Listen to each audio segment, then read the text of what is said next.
Thank you so much for being here this early in the morning. It's like a lot of people think there are no mornings in Vegas. We're proving them wrong consistently.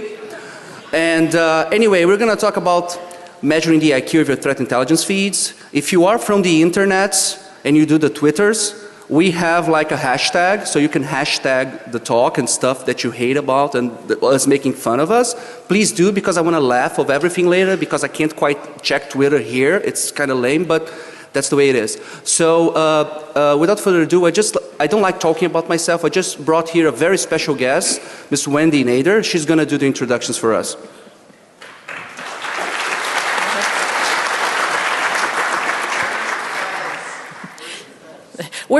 You didn't bring my fez and my cup of rum. All right.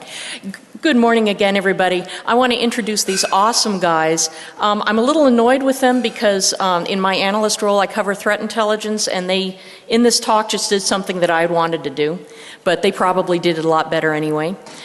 We have Alex Pinto, otherwise known as the brain from Brazil. Is that right? He's been giving talks at all 3 conferences this week, and people just can't get enough of him. And his hacker spirit animal is the caffeinated capybara. Now, Kyle Maxwell, on the other hand, is a math smuggler. His spirit animal is the axiomatic armadillo.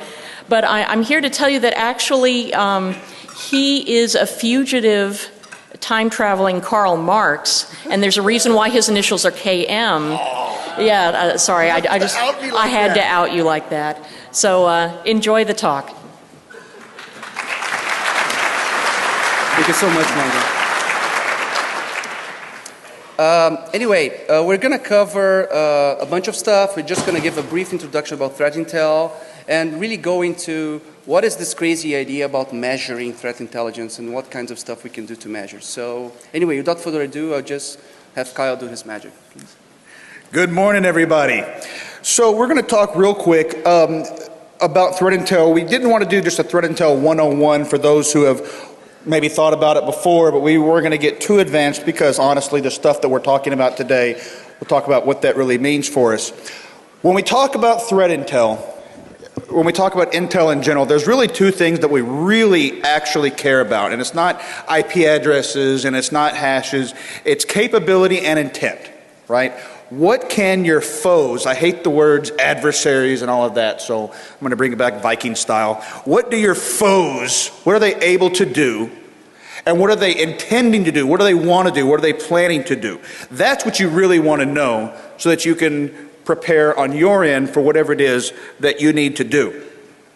So that's the core idea, that what we're trying to measure. Honestly, most of the time, what we look at in threat intel is capability. What are they doing? What are they able to do?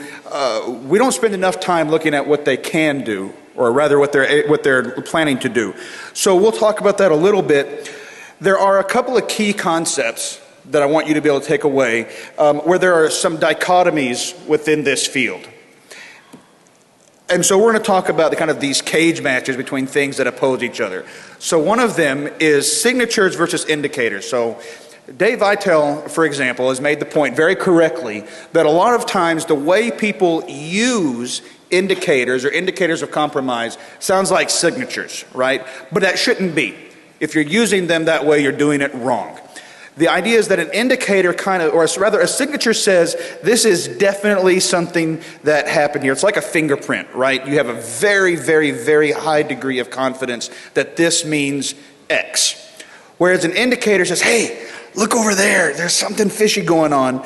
And you may have different levels of confidence. You may even have a pretty dang high level, but the reality is that it's not to be used for blocking. It's not to be used for complete confidence. It's supposed to indicate something that you need to go look at. The other thing, and I'm going to kind of deflate a little bit the rest of our talk here, is the difference between threat data and threat intelligence, and data and intelligence in general. Now, we talk about threat intel feeds here because that's what vendors typically label them as, but they're, generally speaking, they're doing it wrong. It's not threat intel because it's data. Data without context is just, what are you doing, right?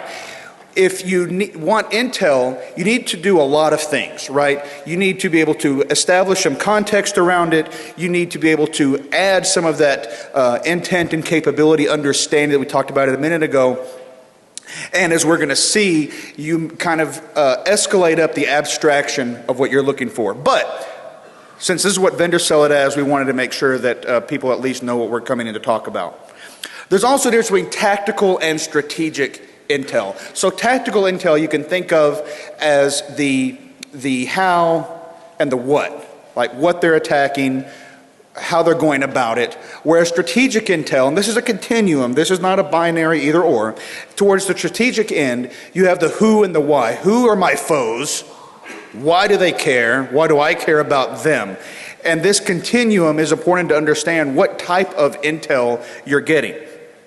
And then very briefly we talk about atomic indicators versus composite. Atomic indicators are an IP address, a packet string that you're looking for, a hash. And composite is when you pull these things together and now you start to get some value out of them because I really don't give a shit about a particular IP address, but I do if I see it combined with these other things. Now, a colleague of mine has a concept that I like to, that he calls the pyramid of pain. And I always use it because I like to say it like that, the pyramid of pain. And the pyramid is basically this idea, that at the bottom of the pyramid, and you can quibble, and Alex and I do, about what's easier and what's more trivial, IPs or domains. And the honest truth is, it really depends on context if you're talking about domain generation algorithms versus phishing or what have you. But the idea is either way, they're kind of at the bottom. It's pretty easy to get a lot of IP addresses, right? It's also very easy for your foes to change their IP addresses. As you move up this pyramid of pain, you get network artifacts that are a little bit harder for you to analyze and figure out what to look for, and a little bit harder for the attacker to be able to change on his end. Whereas now when you start to get to specific tools and TTPs, which are tactics, techniques, and procedures, how these guys go about what they're doing, that's much harder. It's much harder to change your process than it is to flip a bit and have the hash come out completely differently. Now that said, we talk about simple, easy, and trivial, as we're going to see through the rest of the talk. That's not always that they're simple and easy, but relative to these other things, right? With that said, I'll hand back over to my brother here to go into his analysis. So, I mean, just a side note, I think if he did like the pyramid of pain thing in a falsetto voice, it would be most funnier, but much more funnier. But anyway, that's just me. It would hurt my throat. Yeah, well, okay, it's your throat anyway. So I guess the point here is like Kai was talking about. I mean, should we care more about domain names? Should we care more about IP addresses if that's all you got? I mean, ideally, all our intelligence would be bunch of contacts in it. We'd all have like fluffy animal names attached to all of them, and yeah, it would be awesome. We would really understand what we're up against. So let's say that and I really want to work with IP addresses here. They have a bunch of interesting stuff that we can use them for. And the thing that is interesting for me, it's a finite resource. Like people are always bitching about IPv6 and stuff like that. And the fact is, there is an intrinsic cost of getting an IP address and changing an IP address. Some places it's easier or less easy for you to get an IP address to do bad stuff, right? Some people are quite onto it, right? Some data centers, some providers, they will like, if you try to do something a little bit weird, they will shut you down almost immediately. Others you have to talk to them with email for like 3 months while they're just simply ignoring you, and stuff just stays there forever. So maybe there is some structure, there is some pattern there, and I'm actually proposing that if we're getting a bunch of these IP addresses, why don't we try running some experiments in them to see if we can learn a little bit more what this threat intelligence landscape is.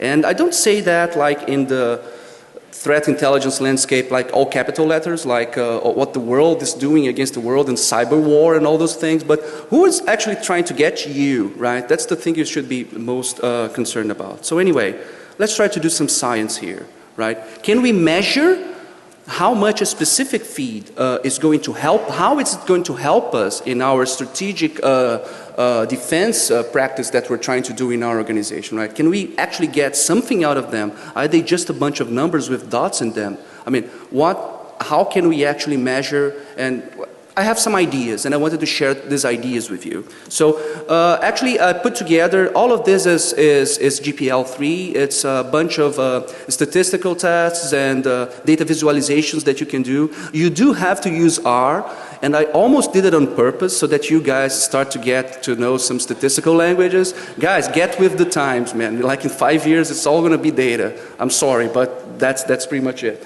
So yeah, okay, there's some Python dude here beside me. He's just going to be bothering me the rest of the talk. Anyway, all the code is there. The sample data that I used for the talk is there. So you can rerun everything and just say, hey, there's a bug here. You're such a stupid guy. And stuff like that. Or you can like, look how I know how to use this graphing library much better than you. You can do all those awesome stuff. And also, all the graphs and all the data that I show here is in a markdown file, so it's pretty much, okay, here's some blah, blah, blah, here's the code, here's the results, so you can actually follow through if you like. It's all on the repository, there's a link to everything there. So anyway, let's get started, I think. How am I doing for time? Okay, I'm good. So, just for you guys to have a general idea, right? How did I structure this data? How did I try to like create a sample database or something like that? First of all, I was trying to extract what I'm calling the raw information from these feeds, right? And I extracted both IP addresses and host names because, yeah, you got a bunch of them. Oh, just a side note. All of this data is publicly available, right? So all this stuff that I've gathered, and I'm going to show here, you might as well just gather. And we actually have a treat for you by the end of the talk that we might just be able to help you a little bit with that. But the point here is, okay, you got like your IPv4s, you got your FQDNs. I did this weird thing. It may sound weird at first, where I'm calling stuff inbound or outbound. And it's pretty much, I'm just trying to differentiate very broadly between the types of threats, let's say, that these IP addresses and domain names provide me. I mean, not so much domain names for inbound, but so think about the way the data flows from your organization or your IP or your dingly thingy, internety thingy, right? Think about the direction as things go in and go out, right? So if it's someone that's scanning you or sending you spam, I'm calling that an inbound feed. And if something that, okay, you have to access this website to download this malware automatically, or it's a dropper, or it's a CNC, I'm calling that outbound, right? And that's pretty much the list of the feeds that I was harvesting. There is actually a mistake in this slide, so you're free to call me out on the internet if you figure it out. But the point is, and all of this is documented, which feed is which, but if you guys have been playing around with this, you should recognize most of them almost immediately. So, how did we prepare this data for the experiments that we're going to talk about? First of all, I only wanted to work with IP addresses. First, because there's more interesting topological stuff that you can work with as opposed to domain names. And I do plan to do something similar to this using Whois data in a future installment of this, specifically for host names. But I was only willing to work, and frankly, I only had time to work with IP addresses. So I just ran all the domain names through a passive DNS database, specifically the Farsight one. You just may or may not have seen Vixie here before me. Where, okay, for that day that I got this indicator, what were the IP addresses that were active that day? Right? So assuming that you had that data and you were taking some sort of defensive measure at that day, that would be the IP addresses you would have flagged as weird or malicious or suspicious or however you take your threat intelligence. So we also removed non-public IPs. We don't care if the IP resolves to localhost. And that's obviously a parking technique, but it wasn't really conducive to what we were trying to do here. So anyway, we got this domain names and IP addresses and we made them a bunch of IP addresses. After we did that, we went to do some enriching on these guys. So we want to make sure that we were able to identify what were the aliases that were associated with the IP addresses on that specific day, right? So this is, there's a period of time that we have the data for, and that's when we did those enrichments, right? Also country from geolocation databases. And we also resolved the remote host, also using passive DNS at the time. I had some plans for it, but we didn't quite, it wasn't really interesting. The data was too sparse. There was not a lot of cool stuff to show. So just a side note as well, although we are doing geolocation, right, there will be no maps at this presentation, okay? Maps are not a good way to look at data. Please stop doing that.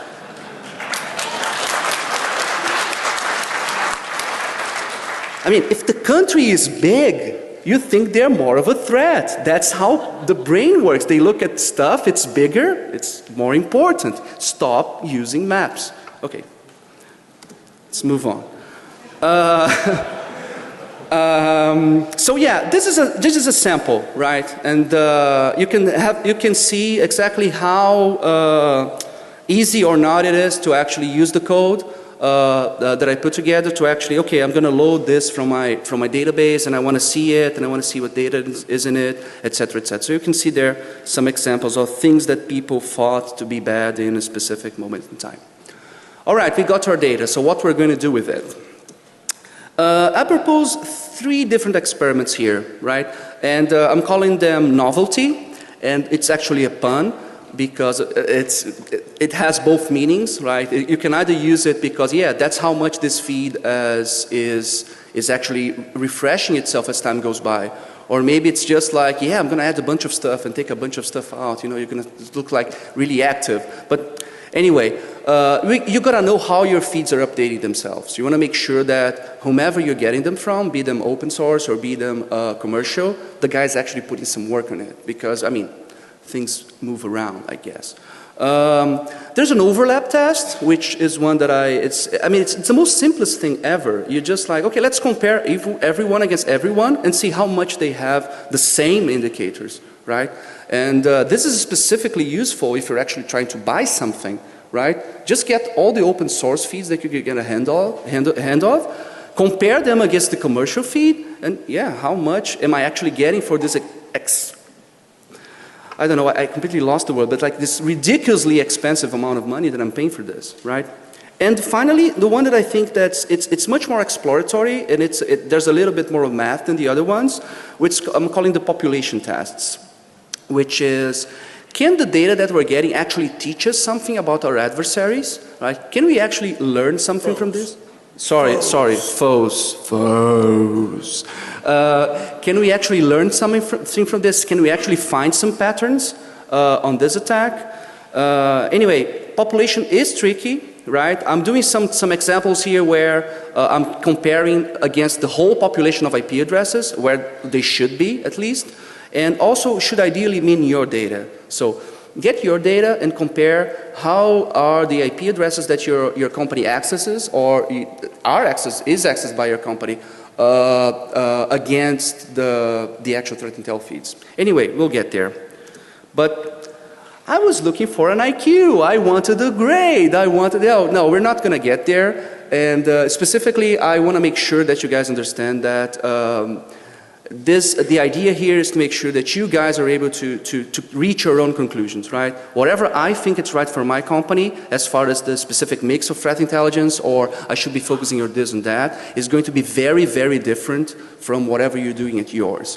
I just want to make sure that you understand. Feel free to publish your own metrics, you know, feel free to tell that X, Y, Z sucks or something like that. I'll try not to do this because, I mean, I kind of like data and I don't want to piss off everyone at the same time.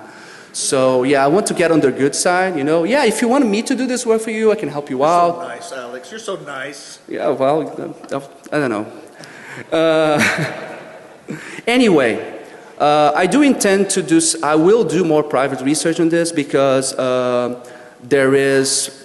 of this comes from the other research around machine learning that I do. So I actually had to go through all of this that I'm explaining to you to figure out which were the threat intel feeds that I would use in my model. So I just thought it would be interesting to share.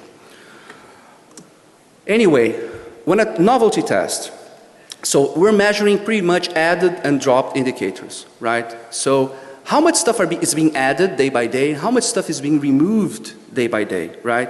And if you run this kind of thing, you'll get something like this, right? This is specific for inbound. So Alien Vote is actually divided because they got both stuffs in there. It's majority inbound, and like you see, there's a lot of inbound stuff. And because it's fairly easy to get, like you just run a couple of honeypots and suddenly, yeah, you're like threat intelligencing all the way to the bank. That sounded worse than I meant it to sound, but anyway. The point here is, you want to make sure that the stuff that you're doing is actually refreshing itself with something. So you can see there's like a 20% refresh in one of them, sometimes 50%. You definitely do not want the guy on the lower right. I mean, they're not dropping any IP addresses, right? The red line is how much it's being dropped, so it's an upside down graph, and the blue graph is how much is being added. So this guy is adding a minimal ratio of stuff. This is all in percentages, it's not in absolute values, and it's not removing anything else. I'm not sure this guy is doing the work. It looks like abandoned to me, right? So it might not be a good one to actually keep using forward as you go forward. But not updating every time does not mean that it's bad, right? So this is an example from outbound, right? So also you got stuff moving up and down, you got some things adding or not, and as a rule of thumb, if something is being updated hourly or being updated daily, there's a lot of automated stuff going on there, and it's potentially getting information from other sources as well. And it's being presented to you with little or no human interaction and review. If it's something that's more like weekly or something like that, maybe there's some people there's actually doing the work and curating and everything. Of course, when I say all of this, I mean specifically about open source, right? If people are getting paid to actually deliver this to you, they might as well give me hourly, humanly curated feeds all the time. Otherwise, I should not be paying for them. At least that's my opinion. Anyway, it's cool because you can see some patterns, right? How malware domain lists and malware domains, they actually had a huge spike on a specific day. If you guys are wondering, that was right about the time we had that no IP thing with Microsoft, and people got to know like a bunch of new domains, and everyone started sharing it. So yeah, you can actually see when stuff happened in a way. It's kind of cool. But anyway, do this test, run this and see how much your feeds are updating, and see if, does it sound right for the size of the company or for the kind of data that you're reading, that they're actually looking at it. I mean, it's a leading indicator of quality. It's not the last word that you can have.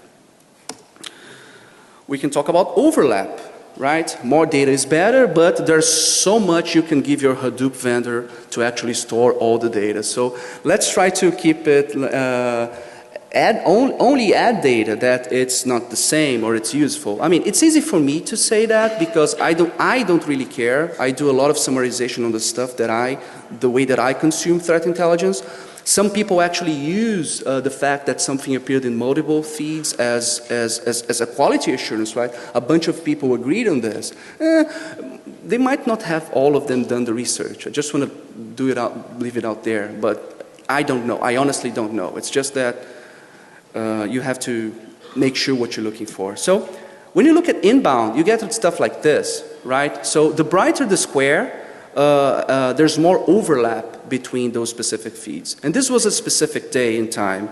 And you can rerun this test for all the 30 days that I have on the data set, and you can take your own conclusions about, who is potentially drawing this information from the same kind of honeypots or the same kind of research, right? I have no idea what's going on in the sense that, oh, this guy did that, and honestly, I don't really care. I just want to make sure that if you are ingesting this and if you're working with this, you're not just like, oh yeah, I got 2 million indicators here, all the IP addresses in the world. But it's not like, yeah, but a bunch of duplicates, and that's not really helping your bottom line. Something that was actually, I found was very interesting, and it actually relates to information I've heard privately, is that when you look at outbound, there's significantly less overlap, right? So it seems that people they are doing their researches or their work in some specific niches, and specifically some people, they will specialize in a specific threat. Oh yeah, I'm a specific Zeus hunter. I'm a specific whatever, something else hunter. And I mean, a bunch of examples. Okay, sorry. And what we get here is a little bit on the domain only feeds, on the host name only feeds, you get a little bit of overlap. I just wanted to point out that specific day that you had that spike. On that day, there was actually a 25% overlap of potential indicators between malware domains and malware domain lists, because they all updated very quickly to add all that information, which is very good, it's very positive. And then you see that result also represented here, right? Because you can effectively measure the overlap that those feeds have. And you can also from this graph you can very easily see that a lot of the stuff that the AbuseCH guys put on their Zeus feed is also being used by AlienVote as well, which also I think it's good. Not everyone. I know a lot of people who use AlienVote. I don't know a lot of people who use the AbuseCH stuff. But anyway, let's get to something which is a little bit more interesting, I think, which is the population test.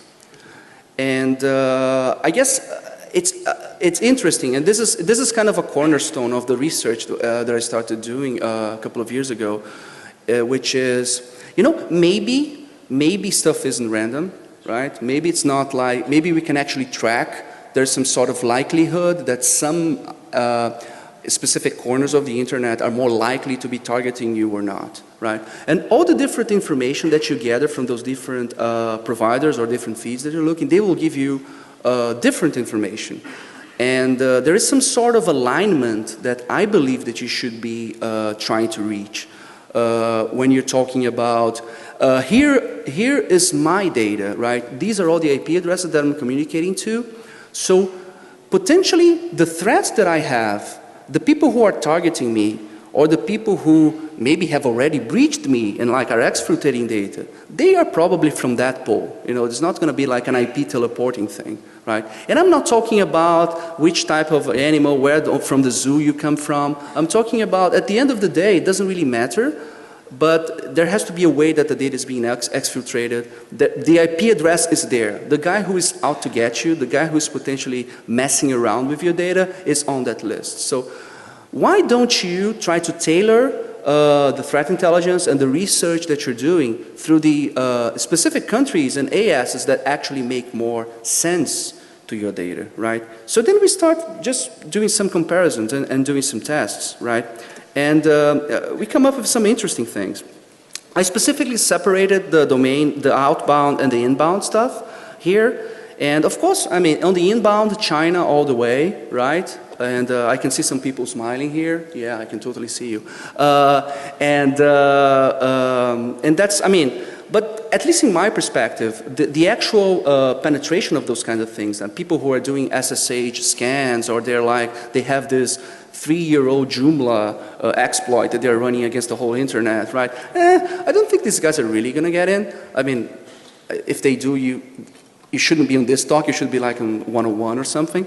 But the point I'm trying to make is that when you start looking at the outbound data, you know what? It's not that different from it is different in some respects, but the fact that China wasn't the first one, and the first one was actually the US, actually made me chuckle. And actually, if you squint, you can see that the actual proportion, and I'll get there, the actual proportion of Chinese IP addresses which are actually distributing malware is less than the actual Chinese proportion of IP addresses in the internet. So, I mean, maybe they're less likely to be hosting malware than other countries, so which I think is kind of funny. But anyway, you can play the same game with ASNs, right? And the prevalence of Google there obviously startled me, and I'll get to there later. And at first I was looking at that and I was like, okay, this is a bunch of parked domains. Everybody knows that when this stuff is, the domain names, they're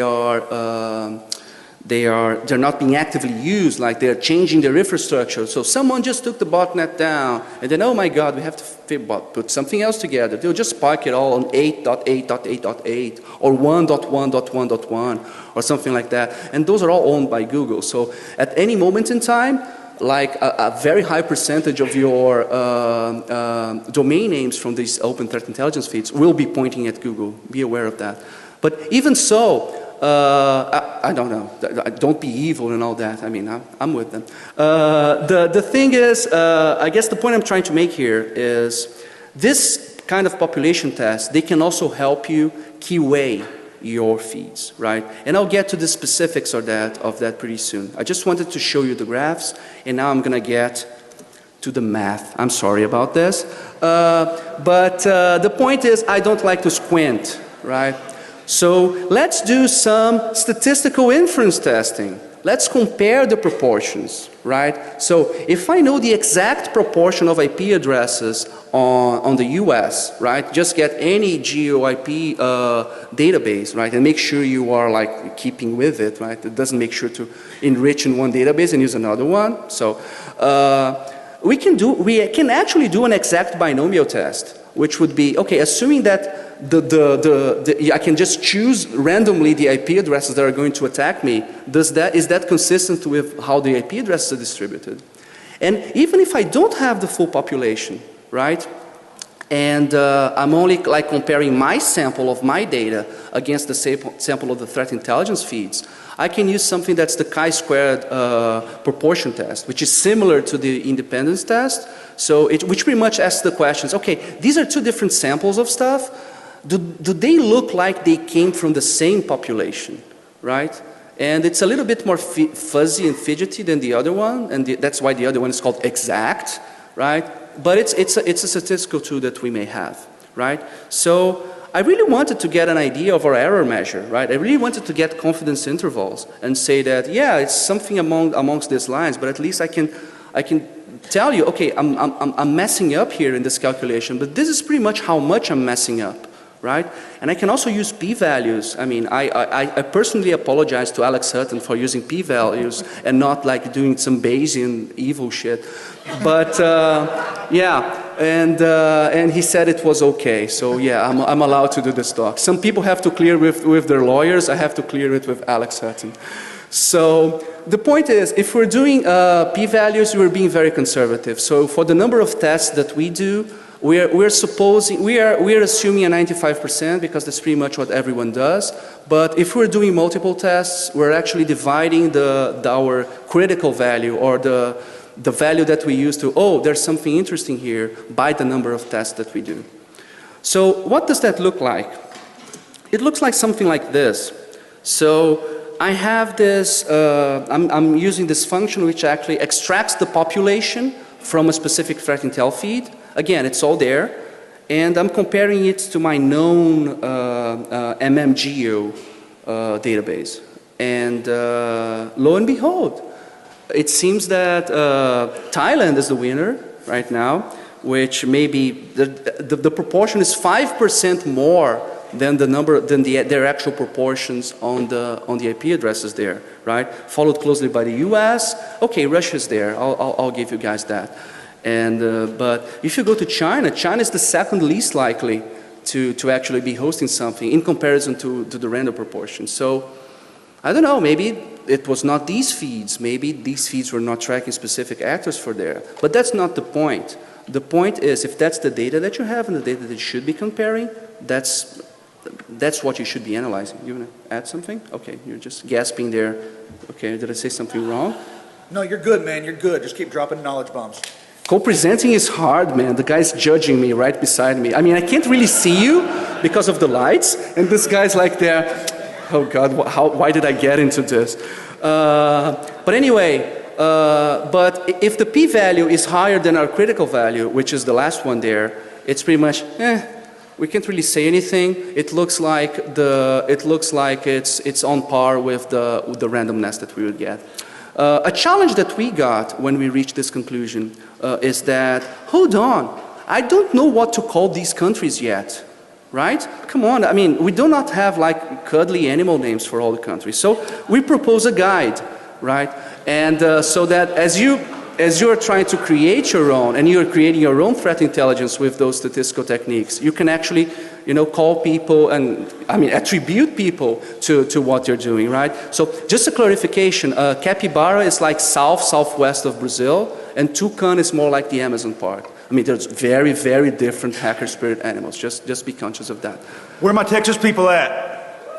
Yeah, all right. Anyway, this is not an exhaustive list, okay? So feel free to tweet your own suggestions with the hashtag of the talk. We gotta catch them all, people. We gotta catch them all. Anyway, then we get to the non-exact test, to the actual chi-square test. And this is just a little thing that I did, trying to compare how the feed evolved and changed from the 11th of July to the 12th of July. Those are the same feeds. What did change, like from the one day to the next? And you see a bunch of them are pretty much the same on the bottom side, but then Thailand again is added. There's actually a trend from this information that you're getting from your threat intelligence feeds, that Thailand is getting more likely to attack you based only on the data and the geolocation. So if you guys, I can see some of you guys have got like the brain thing going on, and that's exactly what I'm hoping for. There's a lot of interesting stuff and a lot of interesting conclusions you can get from your own data, and not so much in the threat intelligence feeds, also trying to do something like this. And by the way, while you're at it, at the animal thing, we do need something for Thailand, because they're like everywhere on this presentation, they're obviously to something bad. Tweet it. Yeah, we can't really hear you.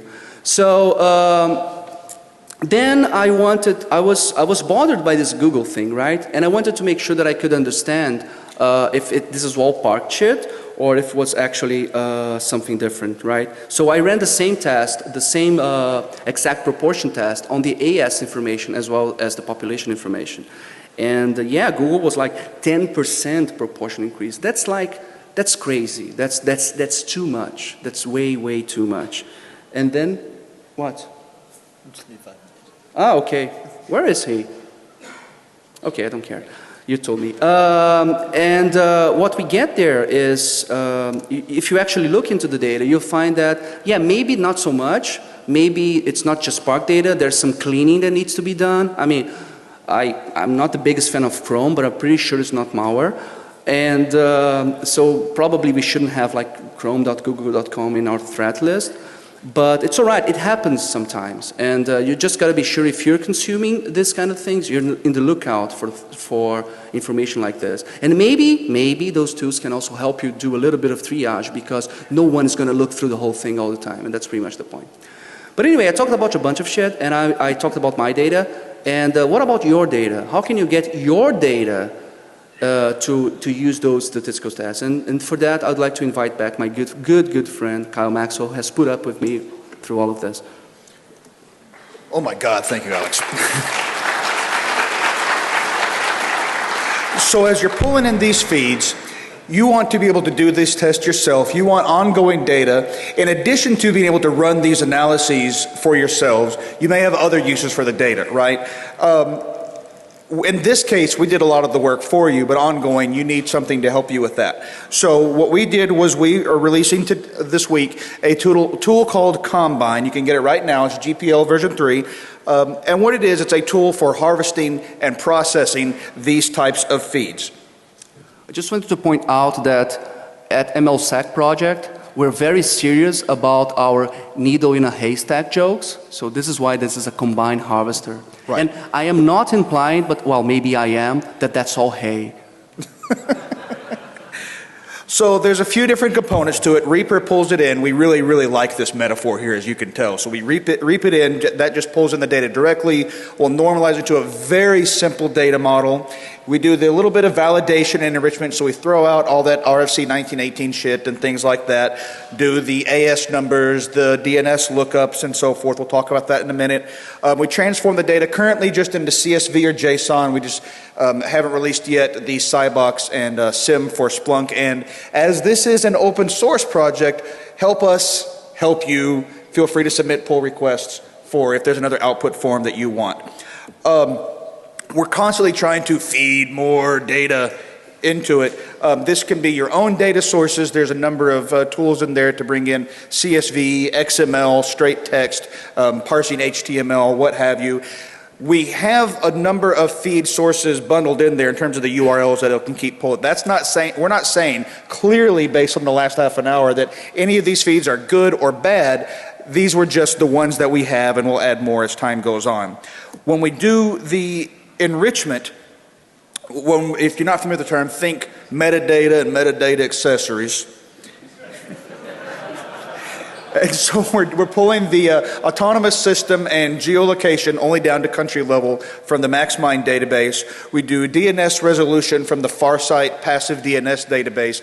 That requires an API key. If you have one, fantastic, you can plug it right in. If you don't, go ask them for one, tell them Alex Pinto sent you, and he'll get you hooked up like a used car. No, I'm just kidding.